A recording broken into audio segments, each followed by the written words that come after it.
Assalamualaikum warahmatullahi wabarakatuh. Innal hamdalillahi nahmaduhu wa nasta'inuhu wa nastaghfiruh wa na'udzu billahi min shururi anfusina wa min sayyiati a'malina. May yahdihillahu fala mudilla lahu wa may yudlil fala hadiya lahu. Asyhadu an la ilaha illallah wahdahu la syarika lahu wa ashhadu anna Muhammadan abduhu wa rasuluhu alladzi la nabiyya ba'da. Allahumma shalli wa sallim wa barik ala Muhammadin wa ala alihi wa ashabihi wa man tabi'ahum bi ihsanin ila yaumiddin. Fa ya ibadallah usikum wa nafsi bi taqwallah faqad fazal muttaqun. Qala ta'ala fi kitabil karim, a'udzu billahi as-sami'il 'alim minas syaitonir rajim. Ya ayyuhalladzina amanu taqullaha haqqa tuqatih wa la tamutunna illa wa antum muslimun. Alhamdulillah, senantiasa kita bersyukur kepada Allah Subhanahu wa taala yang senantiasa memberikan hidayah, inayah serta taufiknya kepada kita sekalian, sehingga pada kesempatan di pagi hari ini kita masih diberikan kekuatan oleh Allah untuk hadir menjalankan salah satu kewajiban yang dibebankan kepada kita, yaitu salat subuh berjamaah. Mudah-mudahan kelak di akhirat nanti Allah memberikan balasan berupa ridho dengan balasan berupa kenikmatan akhirat. Ma'asyiral muslimin, setiap kali kita memasuki pergantian tahun baru Islam, ketika memasuki bulan Muharram itu sering membahas tentang hijrah. Padahal kalau menurut riwayat hijrah Nabi itu tidak dilakukan di bulan Muharram. Tapi kenapa ketika memasuki bulan Muharram, peringatan tahun baru Islam, kok banyak sekali membahas tentang masalah hijrah? Menurut sebuah riwayat, Nabi itu berangkat ke Yasrib atau yang kelak akan berganti nama menjadi Madinah, berhijrah itu berangkat pada pada pertengahan atau akhir bulan Safar. Lalu tiba di kota Madinah itu tanggal 12 Rabiul Awal. Nah, di tanggal 12 Rabiul Awal itu ada 3 peristiwa, Pak. Pertama, kelahiran Nabi, yang kedua adalah hijrah Nabi di Madinah, kemudian wafatnya Nabi. Tetapi hal ini tidak perlu kita persoalkan. Kenapa setiap momentum bulan Muharram itu kok diperingati tonggak sejarah untuk hijrah? Karena sesungguhnya ketika penentuan awal tahun baru Islam itu ditandai ketika tahun Rasulullah itu melakukan hijrah, yaitu pada tahun makanya awal tahun itu dimulai pada bulan Muharram, dan penentuan awal tahun Hijriah itu dimulai ketika Rasulullah SAW melakukan perjalanan hijrah. Sehingga ini perlu kita luruskan pemahaman ini supaya tidak terjadi salah kaprah. Baiklah ma'asyiral muslimin, sesuai dengan tema yang sudah di-share tentang hijrah. Hijrah itu ada yang memaknai pindah dari satu tempat ke tempat yang lain. Tetapi makna yang lebih pas di sini adalah hijrah itu berubah atau melakukan perubahan. Yang awalnya tidak baik berubah menjadi baik. Nah, perubahan itu penting, Pak. Ada dalam kehidupan kita, termasuk dalam kehidupan agama itu perubahan itu perlu. Contohnya dengan kalau yang era kelahirannya era tahun 60 atau 70 tahun ya, yang mungkin sekarang usia 40 atau 50 tahun, tentu masih ingat dulu ketika pakai foto ya, pakai roll film, kalau nggak Fuji film ya Kodak ya. Ternyata mereka ini ketika awal-awal ditemukan kamera digital ya, kedua perusahaan ini terutama Kodak itu tidak mau merespon perubahan itu dengan baik. Sehingga akhirnya apa? Ketika seluruh masyarakat ini sudah beralih kepada foto digital, di mana foto digital ini ternyata lebih canggih, tidak perlu menggunakan roll film, dan bahkan resolusinya bisa diatur, akhirnya mereka pun tergerus oleh perubahan zaman. Begitu juga kalau dulu awal-awal muncul produk HP yang namanya Nokia, waktu itu tidak ada orang yang tidak pakai Nokia, semuanya pakai Nokia. Tetapi ketika produk HP ini bertransformasi, berubah ya. Yang apa, ada yang berubah menjadi Android, menjadi BBM ya, ada yang ke Windows. Tapi ternyata perubahan itu ditangkap oleh perusahaan-perusahaan seperti Samsung ya, kemudian perusahaan yang lainnya, sehingga akhirnya produk mereka bertahan sampai sekarang. Bahkan termasuk Samsung itu merajai. Karena apa? Mengikuti perubahan, mengubah awalnya HP istilahnya HP yang apa, yang tidak canggih menjadi HP canggih, namanya smartphone, menjadi HP Android atau HP pintar. Sedangkan Nokia waktu itu tidak mengikuti perubahan, akhirnya apa? Milih bergabung dengan Windows, sehingga akhirnya Nokia pun tersingkir dari pasaran HP. Bahkan sekarang pun ketika Nokia sudah melakukan perubahan ya, sudah mengeluarkan HP yang canggih, tapi tetap sulit untuk bangkit. Nah, inilah contoh perubahan. Nah, ketika dalam perkara agama, perubahan itu penting, Pak. Dan perubahan dalam perkara agama ini identik dengan taubat dan hijrah. Makanya seorang ulama besar yang bernama Imam Ibnu Imar pernah memberikan sebuah nasihat yang indah.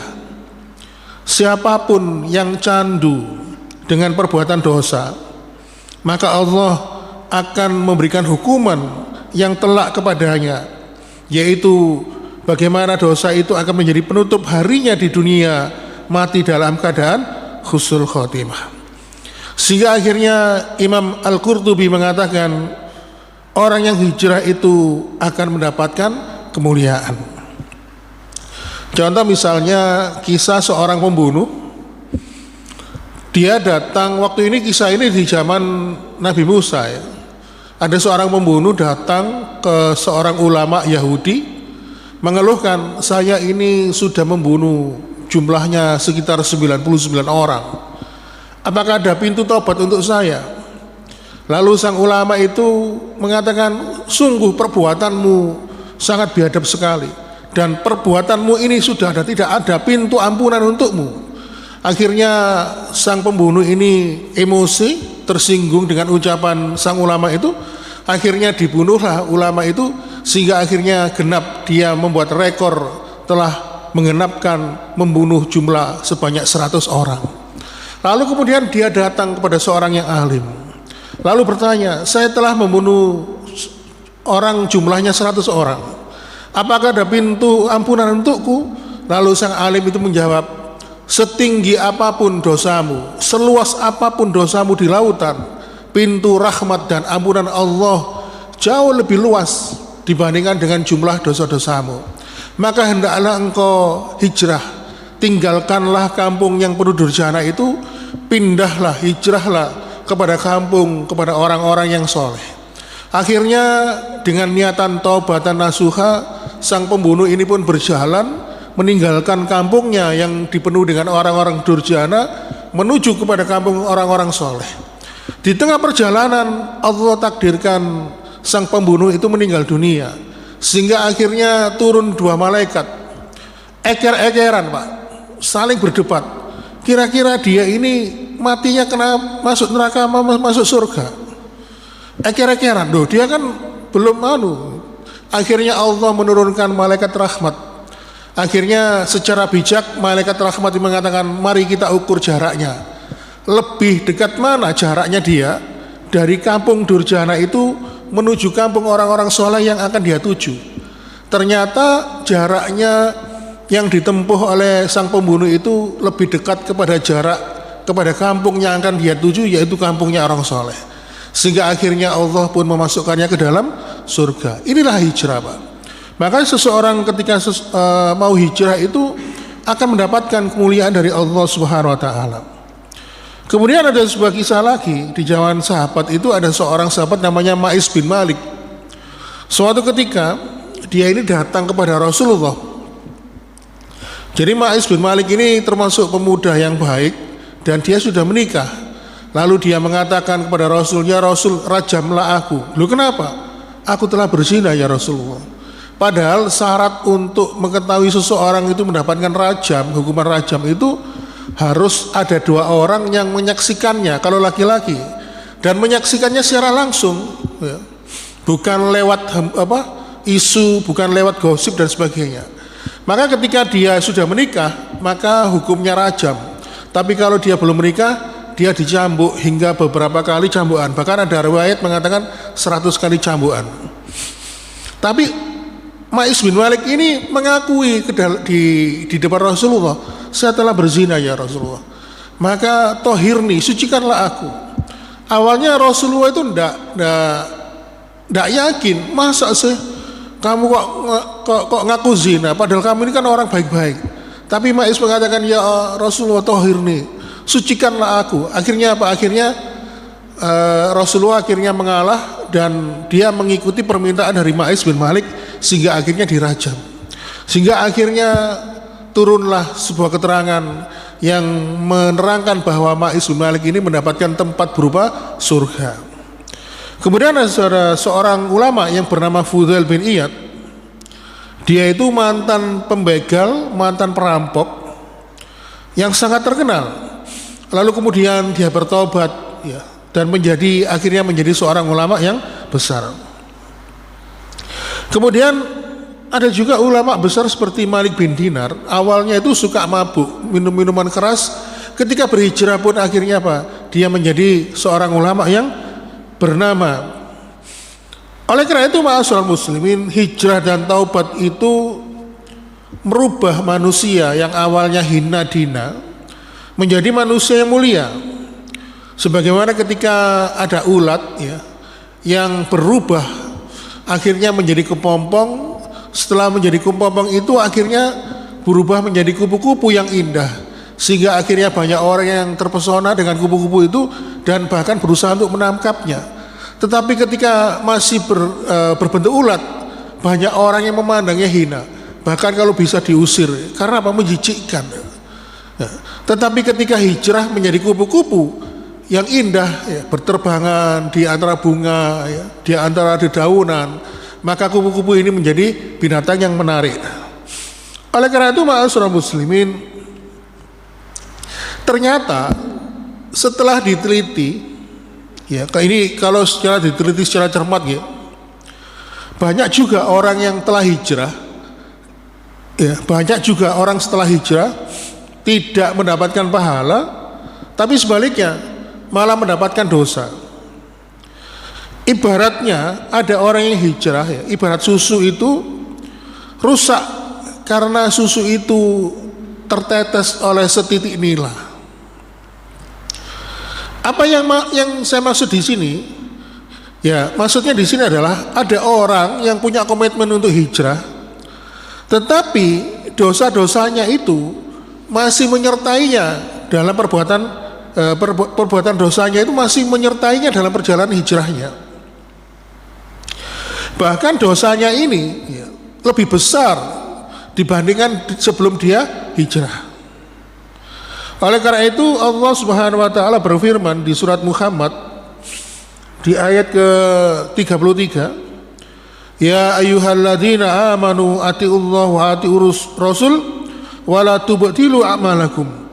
Wahai orang-orang beriman, taatlah kepada Allah dan taatlah kepada Rasul, dan janganlah kamu merusak amal ibadahmu.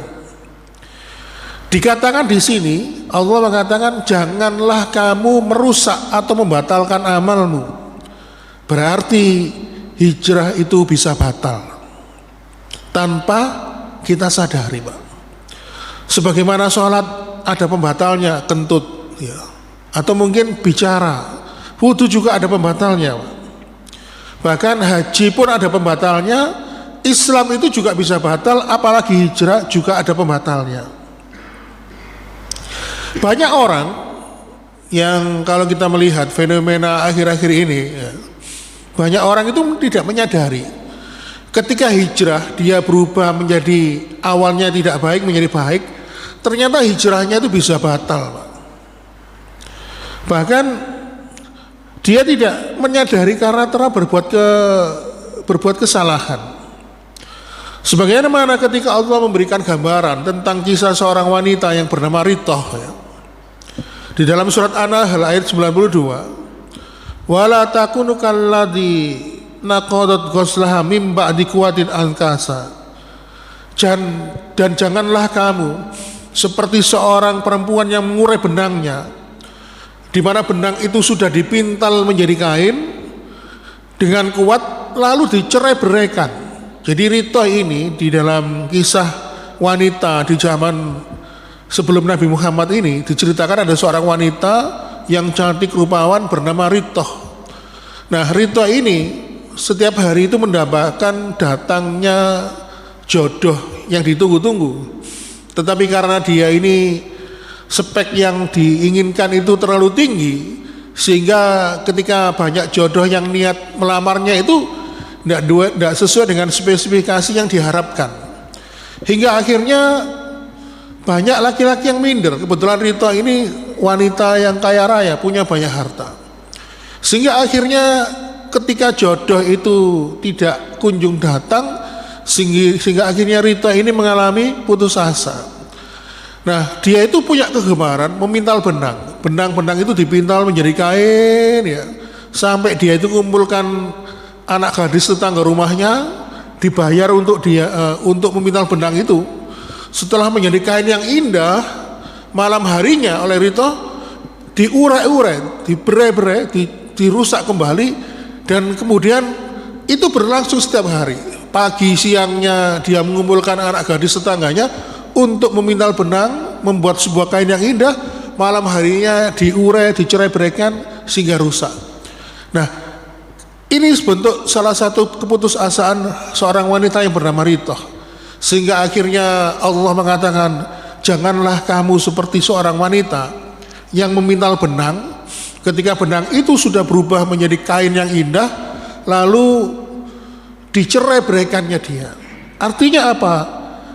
Kita itu kalau sudah beramal ibadah, ya, kalau sudah bernilai ibadah dan berpotensi menjadikan ibadah itu mendapatkan pahala dari Allah, maka jangan sekali-sekali kita merusak ibadah itu. Oleh karena itu, ma'asyiral muslimin, Imam Ibnul Qayyim menyebutkan faktor penyebabnya. Kenapa seseorang itu hijrahnya bisa batal? Yang pertama, disebabkan karena keterikatan dia dengan dunia. Dan keterikatan dengan dunia itu sulit untuk dilepaskan. Jadi dunia itu khudrun, hijau, kesannya itu menyenangkan. Mana dalilnya? Ya, ini berkaitan dengan peristiwa hijrah. Jadi dikisahkan ketika Nabi Muhammad SAW mengajak para sahabat berhijrah ke Madinah, ternyata banyak di antara mereka itu yang tidak ingin hijrah ke Madinah bersama Nabi. Alasannya apa?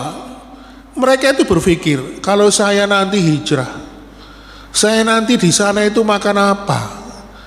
Sedangkan saya di sini itu punya rumah, punya tempat tinggal yang bagus. Kalau saya nanti hijrah di sana, nanti tinggal di mana? Selama saya di Mekah ini, saya punya pekerjaan, punya penghasilan, punya usaha. Kalau saya nanti hijrah di sana, saya nanti makan apa? Bingung, Pak. Tetapi sebaliknya bagi para sahabat yang imannya sudah kuat, ketika Rasulullah SAW mengajak hijrah ke Madinah, mereka sami'na wa ata'na dan yakin dengan karunia Allah, bahkan kekhawatiran itu tidak melanda mereka. Tetapi di antara mereka ada sebagian sahabat yang khawatir, sehingga akhirnya terjadi keterbalikan. Kalau orang munafik itu menyembunyikan kekufuran, menampakkan keimanan, nah orang-orang yang tidak ikut hijrah itu dalam sebuah riwayat, mereka itu menampakkan kekufurannya, menampakkan kesyirikannya. Sahabat-sahabat yang awalnya beriman, yang sudah punya harta, sudah punya pekerjaan, sudah mapan di Mekah, mereka ini berpura-pura menunjukkan kekufurannya dengan ikut berperan memerangi saudara-saudara kaum muslimin. Ya. Jadi kebalikan, kalau orang munafik itu menyembunyikan kekufurannya tetapi menampakkan keimannya, kalau sahabat yang tidak mau hijrah ini kebalikannya, menampakkan kekufuran, menampakkan kesyirikan, malah menyembunyikan keimanannya. Maka kepada kafir Quraisy mereka menyembunyikan keimannya dan mereka menampakkan keberpihakan mereka untuk melawan kaum muslimin. Karena mereka khawatir, kalau nanti hijrah saya nanti tidak punya apa-apa. Sehingga akhirnya ma'asyiral muslimin, akhirnya terjadilah peperangan. Dan akhirnya apa? Seluruh sahabat Nabi yang di kota Mekah itu yang tidak mau hijrah ke Madinah karena alasan dia tidak mau kehilangan dunianya, akhirnya mereka semuanya terbunuh dalam peperangan itu. Sehingga akhirnya mereka pun divonis oleh Allah Subhanahu wa taala di dalam surat An-Nisa ayat ke-97 yang artinya sesungguhnya orang-orang yang dicabut nyawanya oleh malaikat dalam keadaan menzalimi diri sendiri. Para malaikat itu bertanya, bagaimana kamu ini? Lalu orang-orang yang tidak mau hijrah itu menjawab begini, mustada'afina fil ard, kami ini adalah orang yang tertindas di bumi Mekah. Lalu malaikat pun bertanya, alam takun ardullahi wasi'atan fatuhajiru fiha, bukankah bumi Allah itu luas sehingga kamu dapat berhijrah, berpindah-pindah di bumi itu? Maka orang-orang itu, kata Allah, tempatnya di neraka jahanam, dan neraka jahanam itu adalah seburuk-buruk tempat untuk kembali. Jadi Imam Ibnu Katsir ketika menafsirkan surat An-Nisa ini dari ayat 97 sampai 100 itu mengatakan sebab paling penting dari mereka tidak bisa hijrah adalah karena dunia itu sudah menggigit mereka. Dan mereka melakukan hijrah itu enggan melakukannya karena apa? Karena dunia itu sudah membelenggu mereka sehingga akhirnya mereka tidak mau hijrah meninggalkan kota Mekah menuju Madinah. Dan ternyata sejarah itu berulang, Pak. Setiap periode zaman itu berulang. Dan ini sudah bisa kita lihat ya. Sudah kita lihat fenomena-fenomena seperti ini. Dan sedihnya, Pak, nanti ketika harta yang kita tinggali ya, yang kita tinggalkan itu nanti bukan untuk kita. Harta yang kita upayakan itu bukan untuk kita. Kalau kita mati ya, harta itu akan kita wariskan kepada ahli waris kita. Tetapi pertanggungjawaban ketika mendapatkan harta itu nanti akan dihisap oleh Allah Subhanahu wa taala. Sungguh rugi, betapa perih dan pedihnya. Kemudian yang kedua, penyebab seseorang itu tidak bisa hijrah, dan ini adalah poin terakhir dalam pertemuan kita pagi ini, adalah al-bi'ah syai'ah, lingkungan yang buruk, Pak. Jadi lingkungan pergaulan yang buruk itu bisa mempengaruhi seseorang untuk hijrah. Abu Thalib, paman Nabi, menjadi penduduk neraka dan kekal di dalamnya itu karena lingkungannya buruk, Pak. Suatu ketika Abu Thalib ini sakit parah hingga menjelang ajalnya, Abu Thalib ini didatangi oleh Nabi.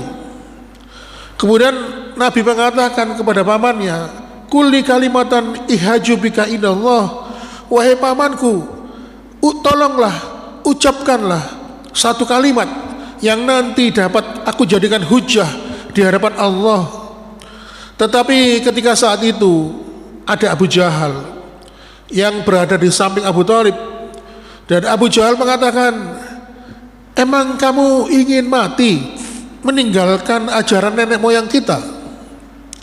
Kemudian Nabi pun mengulangi kalimatnya, kulli kalimatan ihaju bika indallah, wahai paman, tolonglah ucapkan sebuah kalimat di mana kalimat itu nanti bisa kujadikan hujah di hadapan Allah. Lalu kemudian Abu Jahal pun mengulangi, apakah kamu mau mati meninggalkan ajaran agama nenek moyang kita?